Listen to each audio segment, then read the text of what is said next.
बिस्मिल्लाहिर्रहमानिर्रहीम। ये देखें जी, हुज्जाज कराम रमी करने के लिए, ईद का दिन है, रमी करने के लिए यानी बड़े शैतान को कंकरियाँ मारने के लिए हर तरफ से ये हुज्जाज कराम की आमद है। ये सामने जमरात हैं, जमरात यानी शैतान, तीनों शैतान इस बिल्डिंग में, और ये हर तरफ से हुज्जाज जो हैं ये रमी करने जा रहे हैं यानी कंकरियाँ मारने जा रहे हैं। तो ये मिना से फ़ौरन जो है वो हुज्जाज यहाँ पहुँचते हैं और मिना के यानी मुज़दलिफ़ा से यहाँ आते हैं।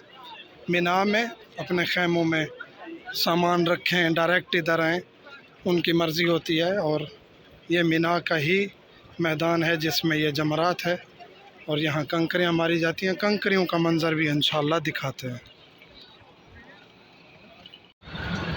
ये देखें जी, हुज्जाज कराम रमी कर रहे हैं। आज बड़े शैतान को कंकरियाँ लग रही हैं। बहुत ही लतीफ़ मंज़र होता है, बहुत पुरजोश होते हैं हुज्जाज।